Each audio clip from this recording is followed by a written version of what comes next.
this episode of the Sigma Empath podcast, I'm on location in downtown Las Vegas. Baby, ARTrepreneurship. Going to talk to a very influential, very active member of the art community here in Las Vegas. Going to find out the ins and outs of being successful in the arts, ARTrepreneurship, finding that balance between business and remaining raw and honest and authentic to your expression. Should be very fascinating. Welcome to the show. Tell us who you are and what you do. My name's Janelle Rail, and I'm an artist here in Las Vegas, and you're in our studio, Art Waving. And it's a fantastic space. I'm honored to be here. I want to dive straight in with something quite profound in terms, before we dive into your accolades, your processes, your journey as an artist. As an artist, what is the most valuable, powerful thing that you gain from being an artist? I think it's a voice to be able to express things that you maybe don't want to talk about or feel like you might disrupt opinions. You know, I feel like it gives you the freedom to say whatever you want. So there's like in theater, there's the fourth wall. So in some way, I'm an artist too, so I understand that comment. We can be free in expressing, we can say everything, yet we haven't said anything. Is that safe wall that you're talking about? But in some ways, and I want to dive into a little bit of your activism, in some ways you are proactive in terms of social impacts of the art world. There's a quote from a French author called Albert Camus. Albert Camus, he's a philosopher. And I want your opinion on this quote. He says, "The rebel," is from The Rebel, and he says, "Authentic rebellion in art comes from the act of creation itself, rather than mere critique or commentary on the existing world." Is art an act of rebellion unto itself with what you just shared? Yes. Tell me more. You know, I think so many times you're out in society, and being a woman, you're expected to behave a certain way, you're expected to do certain things, and art gives you the ability to just really say something poignant. You know, and I think everything that I make actually has a deeper meaning to it, and has that kind of heart in mind to talk about things that maybe are difficult or challenging or exciting and fun, and how they all kind of come together to create different art pieces. So with what you just shared, is there a basic fundamental core message, or as a creative you're sort of a little bit all over the place and it's just what you're feeling in the moment, or is there a distinct message? You know, I think I like to have art that tells a story. So whatever the story happens to be, you know, maybe it's a political viewpoint, or maybe it's a remembrance, or maybe it's a feeling. But everything has a kind of a story behind it. And I think it's a story worth telling, which is why I create art for it. So what is your story? I read your bio. You're from the Pacific Northwest. From the Pacific Northwest. I grew up in the islands out there, Camano Island specifically. I think my parents got the property when I was like 4, so I don't really, I mean, I remember like it being just a whole bunch of trees and walking up holding my dad's hand. And it's just a different way of being out there. You know, I think, you know, depending on what state you're in, there's a different treating of women. And so growing up in the Northwest was awesome. I had an amazing mom that taught me art and music and gardening and flowers and all kinds of... Which I see yeah, flowers, right, you like right. Florals. So I love nature. Nature is definitely a key message on how do we conserve the planet, how do we conserve the arts, how do we conserve education, how are we going to keep the message moving forward and support artists. I'm a little more excited about that now because I feel like the times call for it. Yeah. For everybody, you know, I'm watching kind of sort of the arts. Oh, we have a visitor. I know. We're watching the arts die, watching art grants die, watching, you know, the Smithsonian potentially has to be censored into what is appropriate for, you know, the president, which seems kind of crazy to me because art's supposed to have that freedom. So before we dive down that path, because I do want to go down that path. I don't want to go too far. Just kidding. No, we're going to go all the way, wherever you are willing to go. But I want to go down that path because I know that you are very proactive in the community. You talked about your journey becoming an artist, influence of your mum, and you mentioned the sentimentality of your father holding hands. Yeah. Tell me a little bit about that, because there's a deeper story. The holding hands is a very minute moment. Tell us a little bit more why that moment is so important to you. You know, my father would still hold my hand.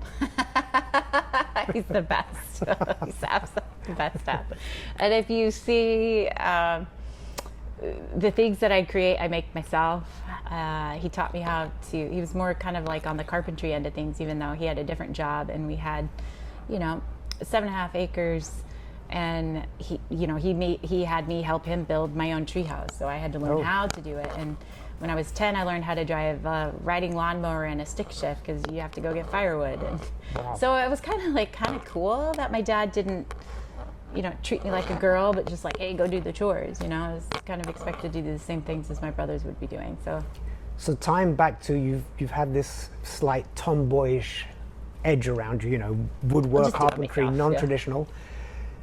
Tell me a little bit more about your activism in the community. You're very involved in feminist movements. Sure. Well, or any good movements. I feel like you look at my past, if I see a good cause, I like to help them. I've worked with the National Organization for Women, obviously, to help women, but also the Las Vegas Bonsai Society and Yoga Haven, and quite a few other nonprofits and schools. It's just kind of anything where I can feel it. I'll do it. So that's the motivation. The motivation, it's not necessarily one driving thing.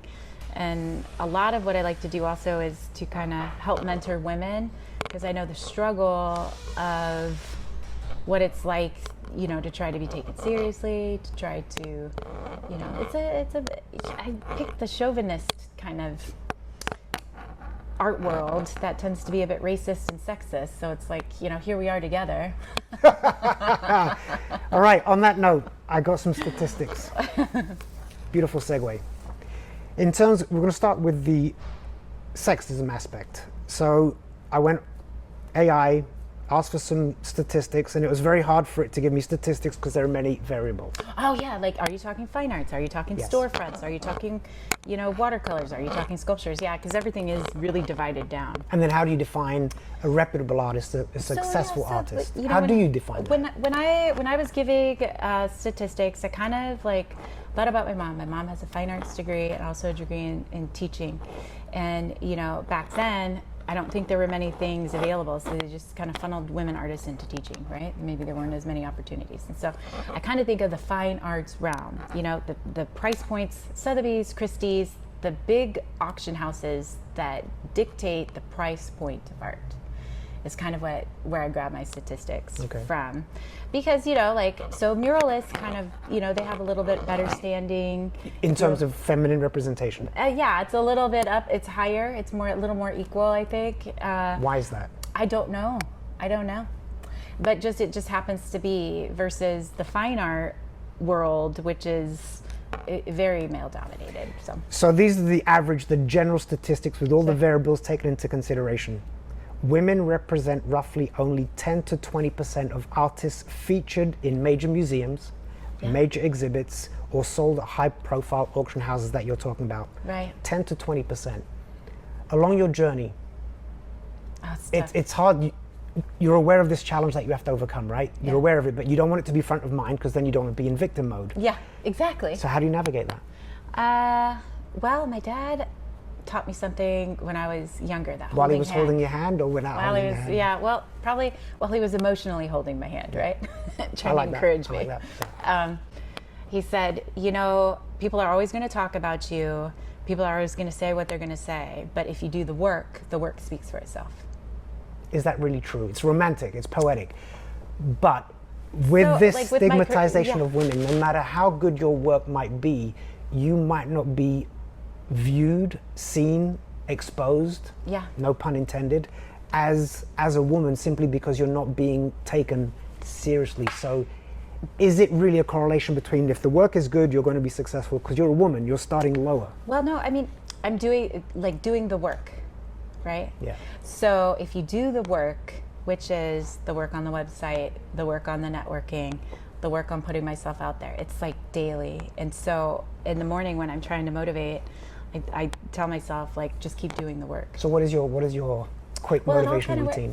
Well, you know, it's just literally like the work that I do will speak for itself. So the work in the community, the work at the gallery, the work of making the art, the work of putting it on Instagram, the work of answering those emails, the work of following up with clients, you know, the work of learning how to run a better business, the work of how to be more creative, and I have found finding the right people to work with. Yes.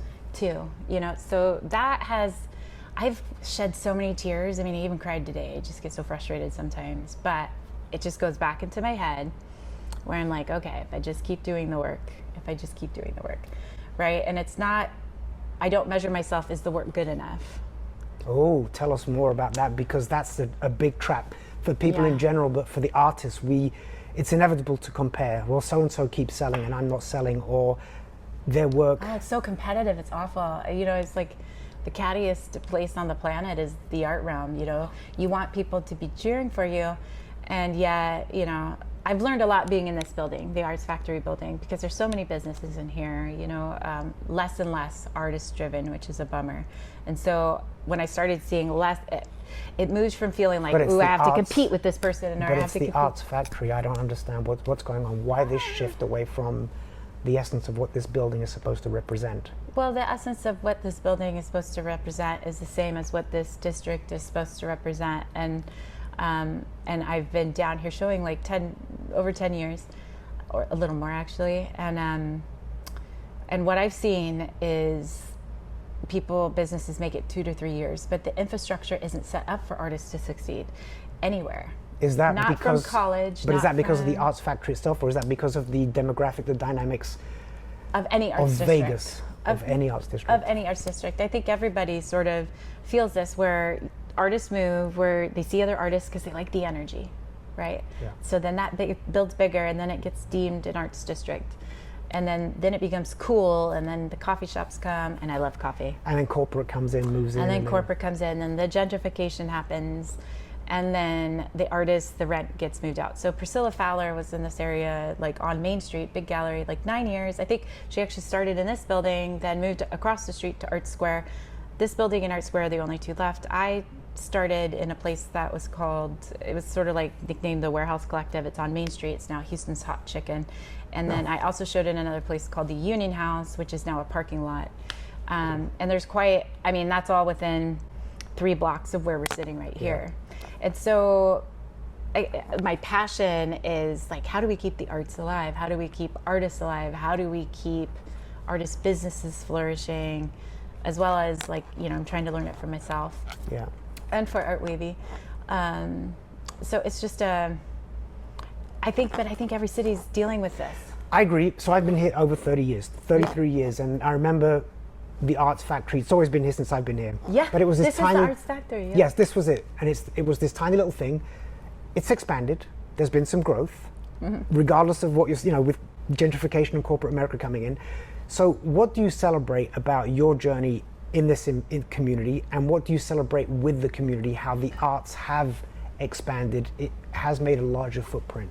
Well, it's kind of neat, because the mural projects that I have around town have helped me connect with more business owners and feeling the pulse. And, we have an arts district kind of board here, and they've been coming together. And so recently they have this Preview Thursday, wine walk, which is wonderful. But it's on the other side of Charleston. And so, what do we do over here to create some momentum, to create some events? And so we started it last month, where we just decided to have an open house before First Friday. Yeah. Versus, and we were still open for Preview Thursday, but it's not trying to compete with the other events. No, you're trying to complement. Yeah, well, we're trying to complement it and just create more. Like, okay, let's do our own thing. So I think we're actually going to call it Last Saturday at the Factory. It's coming. First Friday, last Saturday. First Friday, last Saturday. What'd you do last Saturday? Well, it's at the Arts Factory. So hopefully, and just convincing other businesses to be open. And then, we all had a really good time, and we're going to do it again. And so I think, just micro movements sometimes lead to bigger movements if everybody's micro moving. And so that was exciting. I like so to there's an celebrate organic that. level to what needs to go on. So you've expressed some frustrations. You just shared that you cried. I'm not going to Yeah. get into the why unless you want to share it, or maybe it will translate into a painting. But you've got your trials and tribulations. You've shared some of the benefits. Why do people become artists? It's this life filled with torment and struggle and misunderstanding, the traditional woe is me artist. Sure. Why did you become an artist? Did it call you? I think the power of art, the power that art has to move, like you see. What is that power? Like the Renaissance, out of the Dark Ages, the arts came forward and led a renaissance, an enlightenment of people, a joy of art. All these new art forms started coming forward, and I just the power of art to reach people, to impact people, to give them a voice, but to bring light into the world. I agree. Art is a significant game changer in society. We're going through, let's get a little bit back to politics. I know, right? Ooh. We're going Important through time to be an artist. It is. It's a very hard time. Let's It's the best time to be an artist, and it may be the worst time. That sounds like the beginning of Charles It's not Dickens. going to be easy, right? It was the worst of times. It was the best of times. So It's so here we are. applicable, right? It is. So here we are at this sort of crossroads politically. The arts are being once again sort of shut down, which has always happened in the arts. But Sure. yet we are resilient. We fight. We stand up. We change the world. I remember Pablo Picasso with his one painting, Guernica, this anti-war statement. Yeah. So many artists have made anti-social commentary and have been vilified. Oh, sure. Where do you stand on the vilification part? How far do I push the envelope? I want to sell, I want to make money, but I've got this I gotta raw. say it. Well, I just say it. I'm just like, what's the point of being an artist if you can't? I don't want to be muted, and I think as a woman I'm already vilified anyway. So here I go. So what are the ramifications if you speak too much? What's the consequence? I think women are told oftentimes that, you're speaking too much.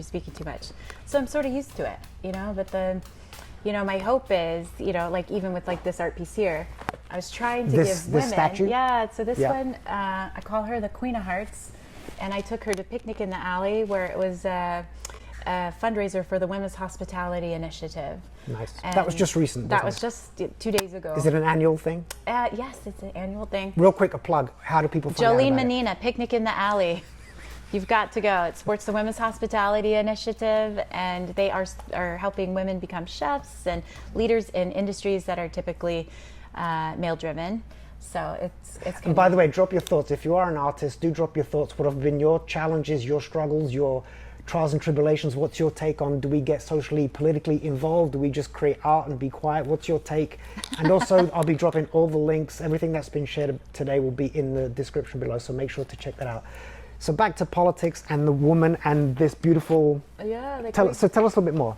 So last year when I was at Picnic in the Alley, their motto is "By Women for Everyone," and so many of people that feel like feminists are only supporting women and they're not supporting men.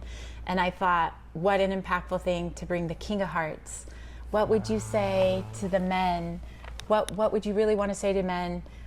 The fathers, the brothers, the husbands, the boyfriends, the friends, the uncles, the people in your life that are male and in these times that are challenging Does for that them. include the creepy third cousins as well? And Yeah, Uncle Rico.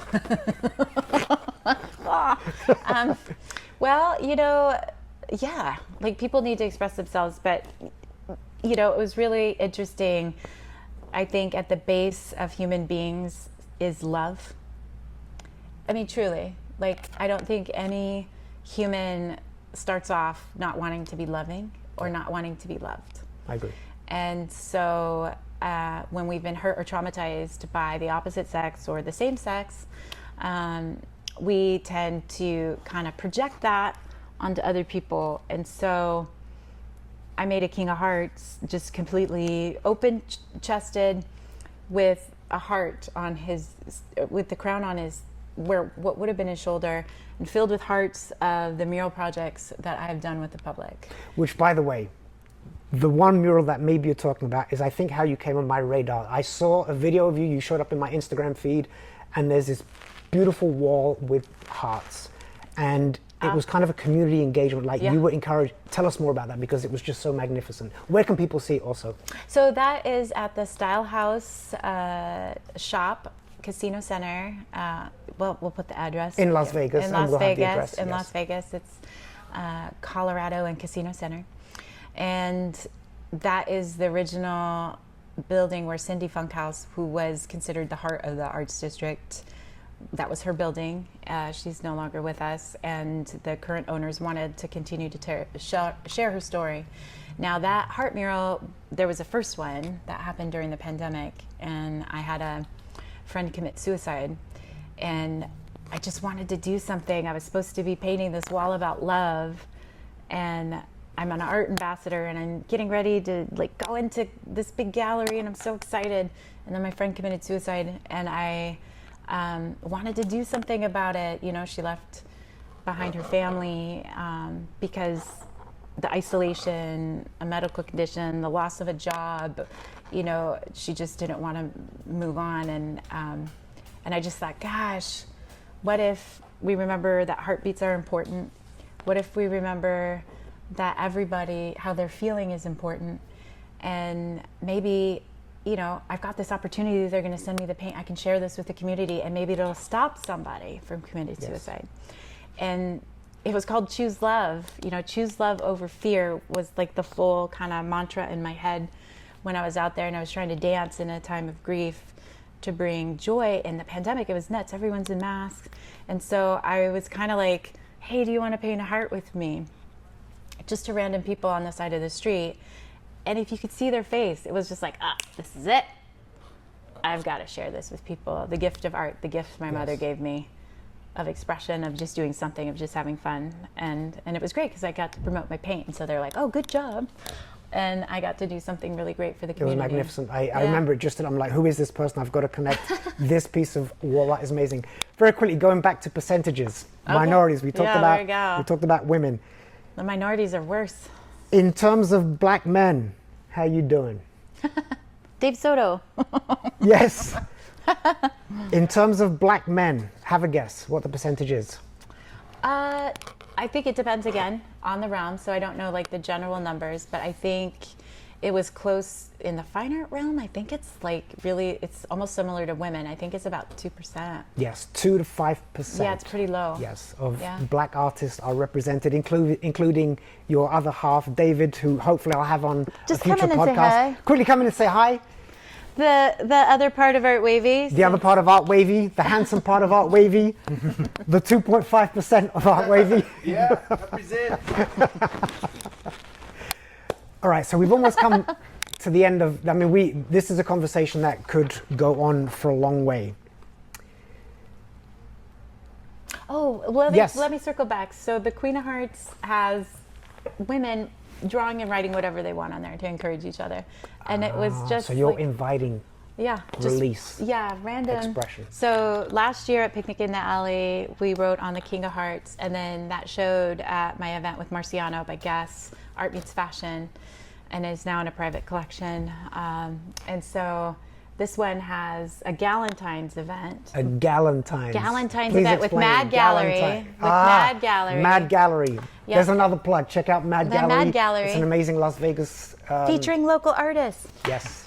Madgallery.com. Madgallery, LV.com. LV. But yeah, so I did an event with them and painted with 100 women. And so 100 women's hearts are in the crown. And then from Picnic in the Alley, I just thought it was a nice pairing since we did the King of Hearts last year, the Queen of Hearts this year. And I think everybody was like excited and encouraged because they had a lot of fun last year being able to express themselves. I'm all on board, everything you said. I paint hearts because I'm a sappy romantic, but also for the message, the global message of the vibration of love, the poetry, the utopian essence of what love is all about. In terms, very quickly on the business end, I want to ask you two questions in closing out. The first one, we're going to talk business, and the last one's going to be sort of the emotional aspect. In terms of entrepreneurship, you own a gallery, you run your own gallery. Yeah, well, David and I do this. Well, you run it together, but Yeah. obviously there's a business side to what you do. And this is maybe more for a message of up and coming artists. Study business. Study business. That's your number one piece of advice. Absolutely. So art is more than just getting a canvas, getting some paint. If you want to go to the next level, if you want to be taken seriously, if you want to, you know, push, you know, like, so I have Art Wavy, but I also have the Janelle Rell ink, so I can pursue kind of a little more of like the picnic in the alley and these sort of more socially driven causes. And then we have our big, beautiful gallery here. It is quite big and Yeah, beautiful. we're Quite so amazing. lucky. And there's a whole studio in there where I work. Yay. So when you say the business, are we talking just the spreadsheets of tracking sales and follow up with customers and email list? Is it marketing? Is it all of the above? All of the above. And it's also, I think you have to think about, how do you talk about your art? What are you going to say about your art that is going to maybe give people a window of thought towards, what is this piece? What does it mean? What does it represent? Let me explore it more. Or are you trying to just make a statement piece? This is it. This is what I'm doing. But learning how to talk about your art was the biggest challenge, because I just wanted to be like this and then walk away. Look at the art. Just look at the art and love it and buy it. And I can just sit in the corner and nobody's going to say anything. They're just going to love it. And that's just not reality. You are a part of the art. They want the story. They want the person behind it. Oh, yeah. Sometimes, when I first started, I just would sign J, because then I just didn't want to know. You wanted to remain anonymous? Yeah, a little bit, yeah. Does that really tie into the stigma of being a female artist, or was that just a Janelle thing? Playing small. I was more programmed to play small. a little bit programmed to play smart, but also kind of this curiosity as to what is the genuine reaction to the art without my story. Just Is visually. the art, yeah, is the art, Does it speak for itself? yeah, that's where I'd love to go. That's where I want to go, but I think it helps people when you talk about it, and I found that is like a key point to an art business. Like if your artwork's in a gallery, you're gonna have to learn how to do this at shows, learning how to talk to people about the art, because they're gonna be so excited to see you. They wanna know what your thoughts are, so you have to be able to not be like, I think also scared and there's shy away. tying the art and the business. I think even in business there is always an emotional connection. What's the story behind it? Does it touch my soul? I've got to have that piece because I read all those things. On the subject of emotions, it's cliche, typical, the traumatized artist, Yeah. the broken souls, the Greek tragedy of most artists' journey. I know, but that's it though, isn't it? So without being too vulnerable, because I don't want you to just split everything out, but have you traveled in part that journey of using art as a tool for healing, therapy, release, Yes, purging? for sure. I think there's always, I want the art to have the right emotion, right? So if it's tragic, I don't paint unless I'm feeling tragic, right? Right. If I'm trying to paint about something uplifting, I don't want to be in a shit mood. That's not going to Can we translate say well. that? Can we say that word on the program? For lack of better words. Very eloquent, very artistic and poetic. But you know what I mean? Because then I feel like I haven't done justice to the art. Because you want it to come from a place of authentic, raw, honest. Sure. Just, for me, a lot of the pieces might have, I'm moving into a series that's a little more reflective and specific, and I haven't kind of painted this way in about 5 years. And I was asked to be commissioning a piece on a beautiful black showgirl, the first showgirl in Las Vegas, Anna Bailey. So she opened the Moulin Rouge. The Moulin Rouge was in Las In Vegas. Paris. Or the No, Moulin the Rouge. Moulin I remember, Rouge it was in at Vegas. MGM. Yeah, Was it's it here MGM? I don't know if it was MGM, but I think it was its own Okay. standalone. We'll find out, right? But a woman designed the Moulin Rouge sign, and I had the first black showgirl, Anna Bailey, and she was just amazing. And this commission piece was to be able to kind of tell more of this story of these beautiful showgirls and how revolutionary it was. But the casino burned down after 6 months, which I think probably was. I racially know exactly. It charged. was on Desert Inn or something. Yeah. I know the story now. Yes. So, and I do think that was racially motivated, but I mean, Can we say that? I think it was racially motivated. So we've come full circle. We're right back to the politics. Yeah. So she's a woman and she's a black woman. Yeah. Now I'm going to not say this word for that, but there's a beautiful, very powerful quote in a John Lennon song, and he says that the woman is the N-word of the world. Oh. It's a very powerful song written back in the 70s. Wow. Yes. In closing, on an uplifting note, that was very vulnerable, that was very raw, that was very honest. I'm from Belgium. What's your connection to Belgium? Well, you know, I had a lovely Belgian paint sponsor called Cooperbel, and the metallic paints and pigments that I work with are from Belgium. And then I also use AVL powders, also Belgian. I love you both. That was a plug for the one Belgian. One more Belgian origin, but it's based out of San Francisco, Neptune Coatings. They are now providing eco-friendly weatherizing to my sculptures so they can be outdoors. Very cool. Yeah. Now you have something. But he's from Belgium too. But don't you have something exhibited still in Belgium? I do. I have a few. Yeah. So I have 2 statues at Cooperbel headquarters in Wavre, Belgium. Originally, I started working with the product to make this sculpture, and then just kind of really started really loving it. But yeah, so 2, a 6-foot one there, and named Illumination, and then a second one named Fleur. Oh, beautiful, beautiful. Yeah. Janelle, it's been a beautiful journey. I honor and appreciate your vulnerability. I love your activism. I love your story, your messaging, that you're promoting femininity in the arts. And just thank you for taking the time to share your story on this platform. And where can everybody find you? This is the last thing. Where the websites will all be in the link, but what's your personal website? This is ArtWavy. Yeah, this is artwavy.com. And then I also have JanelleRoyalFineArt.com and madgallerylv.com. There you go. I think I've got it. Everybody, that's an artistic wrap. We've been sitting here with Janelle Rail. My name is Vital Germain. Thank you for joining us here on the Sigma Empath podcast.